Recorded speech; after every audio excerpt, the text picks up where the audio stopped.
Shalom, shalom. First one, give all praises and honor and glory to Yahweh Ba'Shem Yahweh Shai.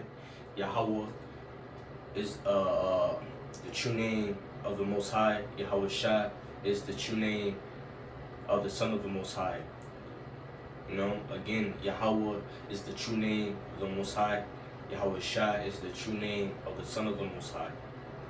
Right, in this lesson, it's basically a message to you different camps, who push the carnal rather than the spiritual, who basically incline and lean towards the carnal rather than the spiritual, because it's all about the inward man. It's all about the inward man. Because again, we are all manifest, if you will, before the Lord. We are all naked, if you will. That's what I mean by manifest. We are all manifest. We are all naked. I mean exposed before the Lord. No one can hide from him. In fact, I actually have a precept I want to get. Let's get the book of Hebrews first. Hebrews chapter 4. Verse 13, it says, neither is there any creature that is not manifest in his sight. So there's no man, no person, no Israelite out there, no fellow Israelite that is not manifest in the sight of the Lord. It says, but all things are naked. So our inward man is manifest as well. Our heart, our spiritual side, if you was, is manifest as well, man. So you could wear, the fringes. You could basically come in that sheep's clothing, but you could still be a wolf inside. That's a part of the teachings, man. Part of the doctrine, man.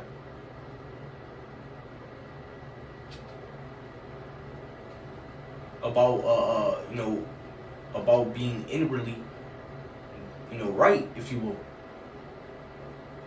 It says, neither is there, verse 13, Hebrews chapter 4 verse 13, it says, neither is there any creature that is not manifest in the sight, but all things are naked and open unto the eyes of him with whom we have to do. So we are manifest. So you can wear all the fringes you want. You could wear the head bandages. You could wear the wrist bandages, or the wrist things. You could come with a crown. You could have all the Israelite apparel on every day, man. It still don't matter if you're not all of that is vanity if you're not inwardly right.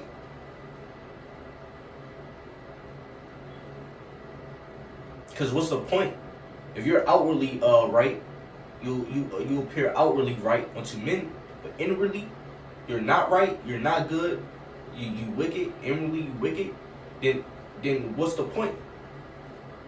In fact, in the book of Job, it speaks about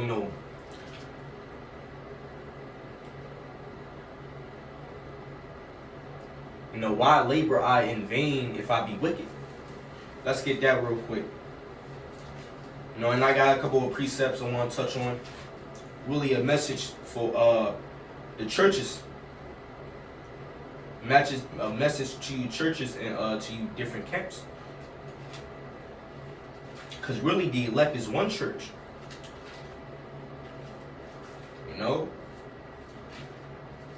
If you want to be technical, let's get the book of Job.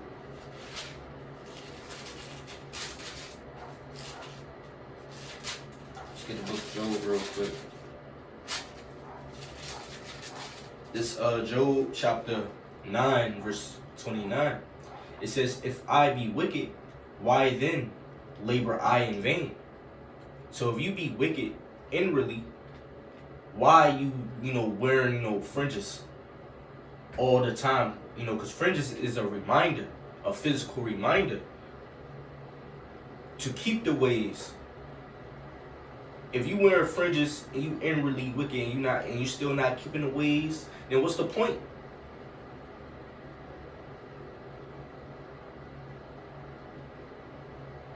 It says, if I be wicked, why then labor I in vain? So it's all about the inward man. It's all about inside the cup, then outside of the cup. Focus inside of the cup more than outside of the cup. Because when you focus on the inside of the cup, the outside of the cup is going to be clean as well.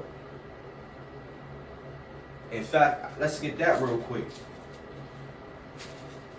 So, really, the things that's happening today, the whole controversy, if you will, the whole dispute, if you will, is really, a parallel of what happened back then. And what's the controversy I'm talking about? The whole controversy concerning fringes. The whole controversy concerning on how a man cannot be justified by the law alone in this society, because we all fall short. We cannot keep the laws 100% in this society. So that's why talking about that controversy concerning man cannot be justified by the law alone in this society. A man can be justified by faith, through faith. Now, does this mean we don't need to keep the commandments? No, we keep the commandment. Yeah, we establish the law. Which I preach and the other brothers preach, that we keep the commandments to the best of our ability, and we exhort brothers and command brothers to keep the commandments to the best of their ability. If you will. But let's get book of Matthew.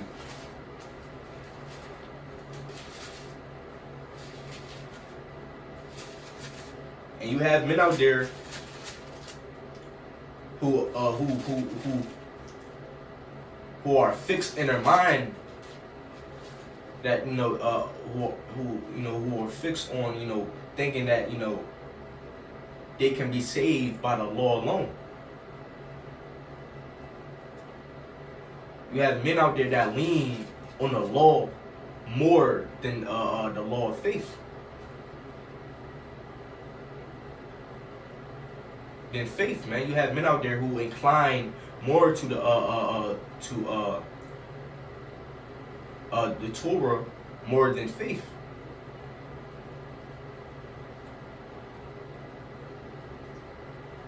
That's what it means to be when you not thinking about the spiritual but thinking about the carnal. That's carnally minded, man.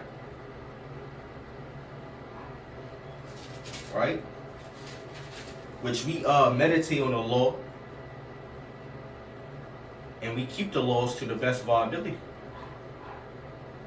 We exhort brothers to go into the Torah, go into the milk, and keep the commandments. Memorize the commandments, and keep it. But one of the weightier,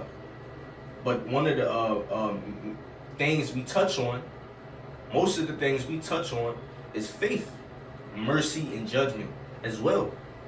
And we teach the commandments. We touch on the matters of faith, the matters of mercy, the matters of judgment, and we touch on the Torah as well.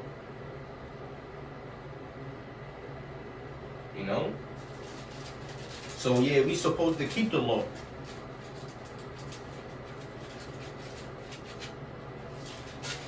To the best of our ability, we supposed to keep the least of the commandments as well.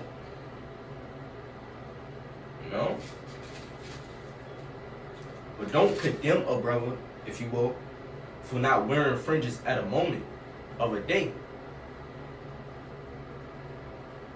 Because you have men out there try to condemn or rebuke an elder for not wearing fringes at the moment, when they themselves probably don't wear fringes every 24/7. What man wear fringes? Which there's men out there, ain't nothing wrong with that, but don't condemn the brother who don't wear fringes at work, because really that brother, he's being wise, because you can get fired for wearing fringes at work.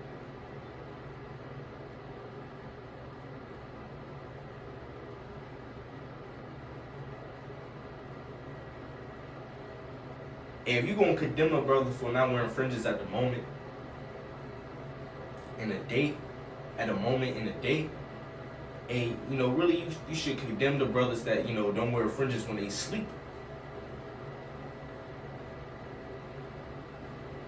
No, hey, I don't wear fringes when I sleep. Am I breaking the law? No. So hey, really, it's all about righteous judgment, man. Let's get Matthew chapter 23, verse 25. It says, "Woe unto you, scribes and Pharisees, hypocrites! For ye make clean the outside of the cup and of the platter." The outside of the cup, they appear outwardly clean. They all shiny. That's symbolic for what, appearing as Israelite. They got the fringes on. They got the headbands on, wristbands. They got the star, or so-called. They got the Star of David. They so-called got the Star of David. They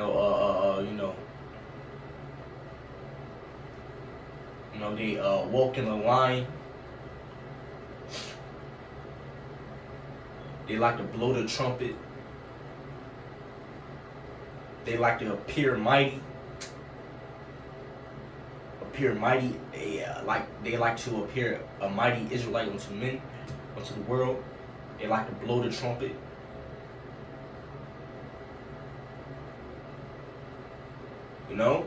They appear outwardly they appear righteous. It says, which ain't nothing wrong with blowing the trumpet, but just showing you that they could do all these things. They could appear like like a Israelite, but inwardly they could still be wicked. Just showing that not all these Israelites that do these things, that wear these things, are wicked inwardly, but there are those that are out there that do those things and wear those things that are wicked inside.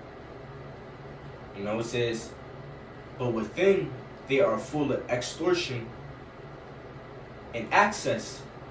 Verse 26, it says, "Thou blind Pharisees, cleanse first that which is within the cup and the platter."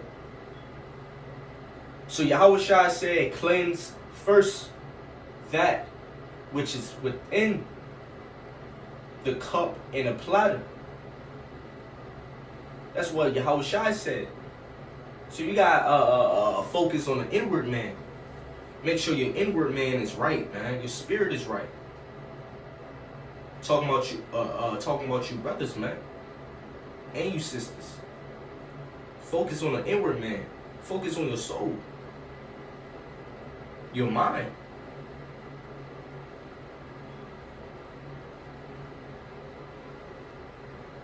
Because the mind is a part of the within as well. And the thoughts that proceed out of man minds are sometimes defile a man. The things that proceed out of the man mind, out of the man heart, sometimes defile the man. So that's a part of the within as well.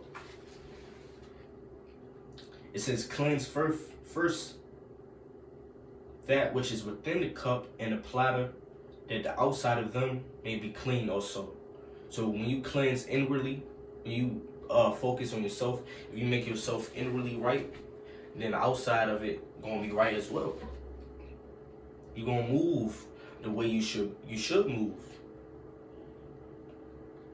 That's why these newly Israelites, if you will, that come into this thing, that come into this nationality, you know, comes in it with new Israelites that come into this nationality, come into it with a carnal fashion, with a carnal mindset. That's why they're still doing the things they do. You know, stuff like that. Unless they grow in this thing, because you could come into this thing, carnally, and little of my experience. I always focus on always focus on the law rather than the testimonies. And I consider before on how I should be, one of the main topics of my when I preach and when I go out there in the highways is preach about Yahweh Shai. That should be the focus. The prophecies concerning Yahweh Shai, that should be one of the focus things when I should go out there and preach. Which ain't nothing wrong with prophesying, touching on different things when you go out there in the highways and preach the word. But I thought to myself, which one of the things that I should do is preach Yahweh Shai.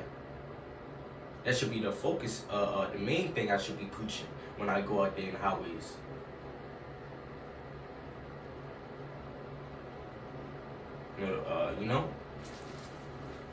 But continue on with let's get verse 27. It says, "Woe unto you, scribes and Pharisees, hypocrites."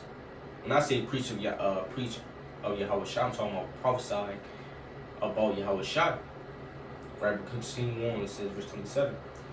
Verse 27 says, "Woe unto you, scribes and Pharisees, hypocrites, which are pretenders." Hypocrites means pretend. Stage actor. It says, "For ye are like unto whited sculptures, which indeed appear beautiful outward, but are within full of dead man's bones and of all uncleanness." And what it means they're full of dead man's bones, meaning there's certain men out there who have led many people astray. A lot of teachers, man, not calling no names, you judge righteously for yourself.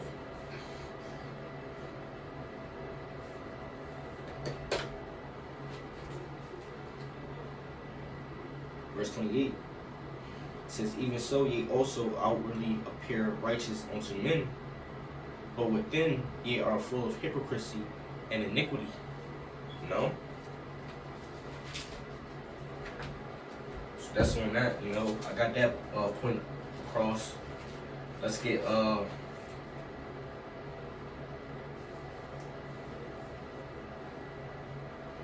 2 Corinthians chapter 11, verse 13.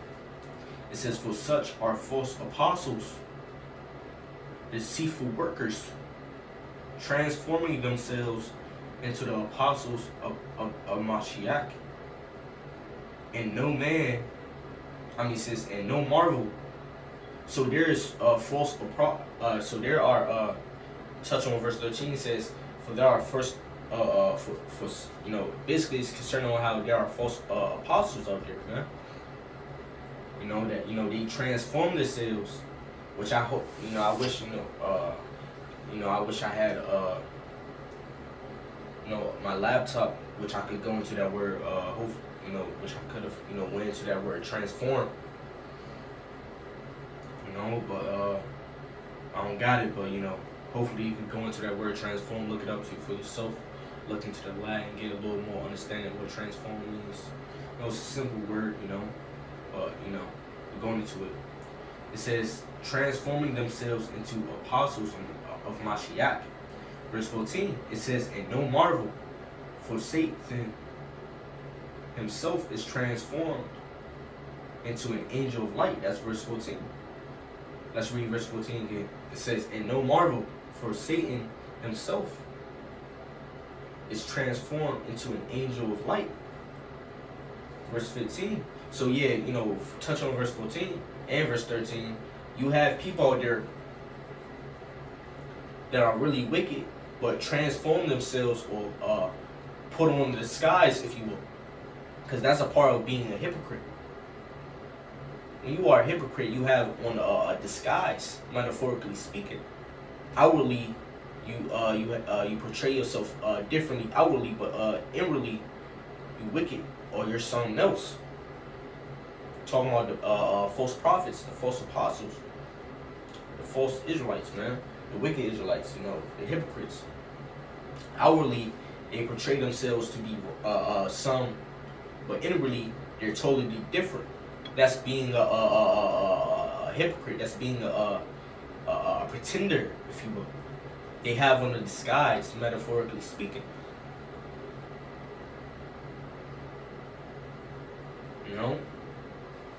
It says, verse 15, it says, therefore, it is no great thing if his ministers also be transformed as the ministers of righteousness, whose end shall be according to their works.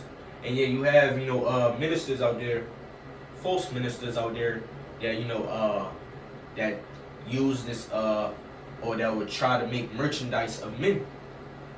Meaning they will use men for gain. Teachers and preachers out there, so-called prophets out there that will use men for gain. And really talking about the false prophets of these different camps. They use men for gain, for power, for money, for influential power, for status, for stripes, for honor, for motion, for promotion, for vain glory, and which it speaks about in the book of Philippians. You have men that will preach out of envy. You have men that will preach out of hate. You will have men out there in the world that will preach. When I say you'll have men, meaning in the world, right? That's what I mean by you'll have men. Right? You have men out there that will preach out of greed, out of strife,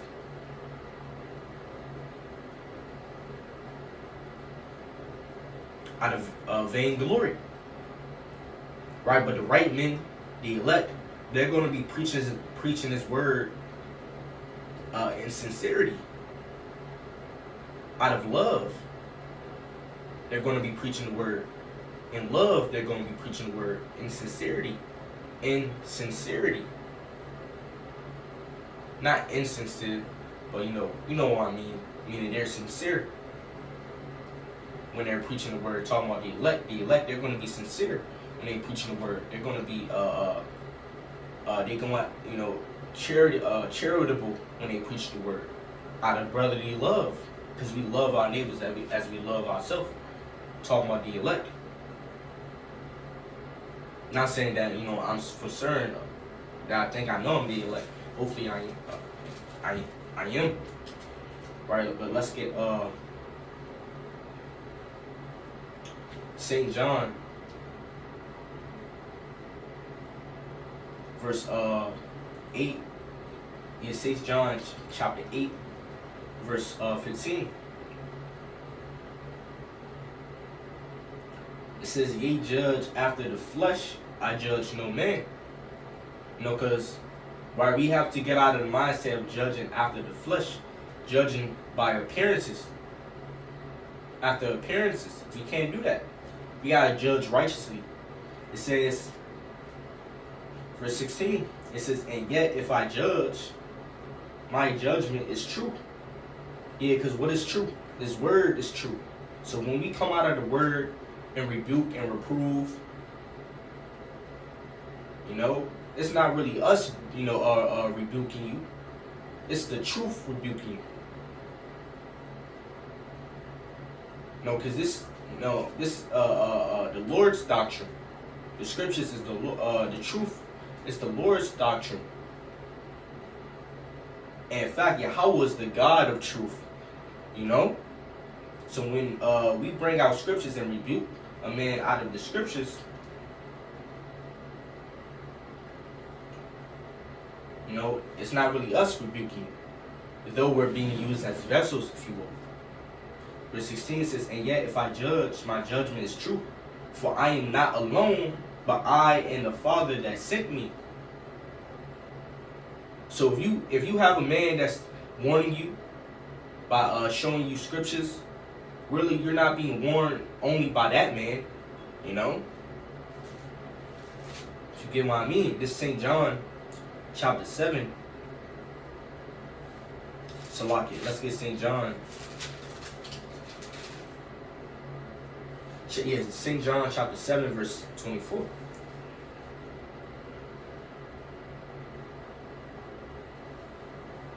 Let's wait real quick.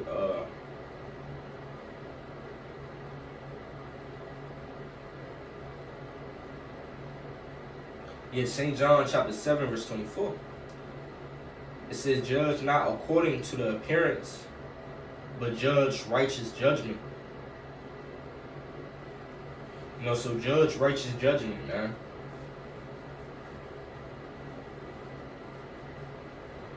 You know, judge righteous judgments. Don't judge by the appearance. So a brother may not have the fringes on at the moment. A brother could be poor. A brother could be poor. You know, you may be an Israelite that have on fringes, preaching the word. And another may come across you. Another brother may come across you. And he may not have on fringes. Just not metaphorically, basically using an example. You know, use an example. You may be out there in the highways preaching the word, and you may have on fringes. And you see another brother come across you, standing and hearing you. And you know, this brother may not, and the brother that's hearing may not have on fringes. But he could be, and you know, tell him, you know, he is like he agreed, and he said he know. You know, and you may rebuke the brother for not wearing fringes. You may condemn a brother, using an example. Not saying you are, you know, whoever which listening, but you may condemn the brother for not wearing fringes. But that brother that's not wearing fringes at the moment could be more righteous than thee. More righteous and more honorable than thee. That have on fringes. Right, so don't judge by the appearance. Let's read it again. Judge not according to the appearance, but judge righteous judgment. You know, but judge righteous judgment. You know? It's about the mindset. You know? It's about, you know, what he, you know, it's about, you know, it's about the inward man.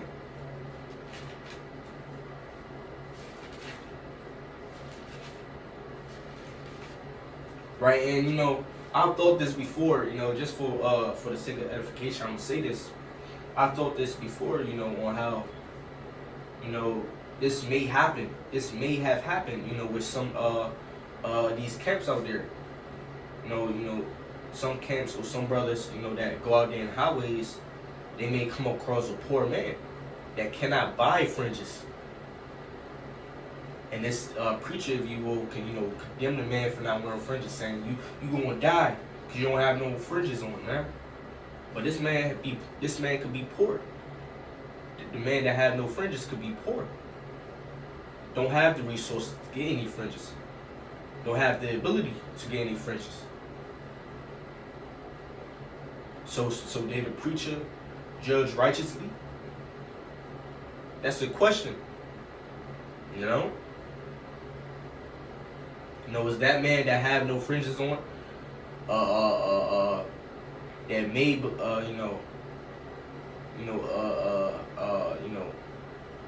condemned? That man that have no fringes on, is he condemned? You know, if you believe, and I don't think he is condemned, man. Now, if he gets some fringes, He got wear them to the best of his ability.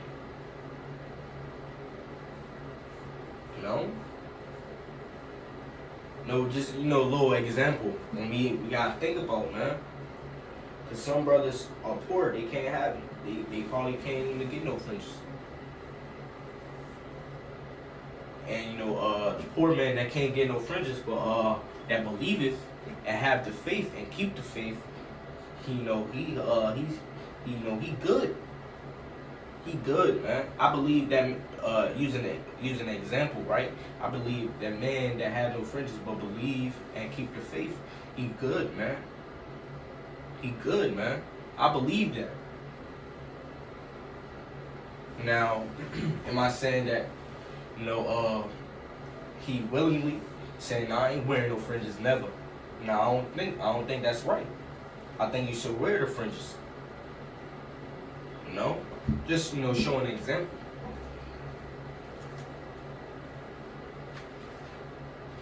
I think we should all wear fringes, man, to the best of our ability through all generations. But don't condemn the brother for not wearing fringes at the moment.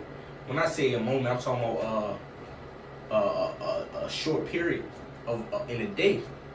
Right, you may go to work and not have on your fringes. That's That's a moment that I'm talking about. You may go outside, go take a jog or run. Go work out, exercise, and you may not have on your fringes. That's a moment that I was talking about.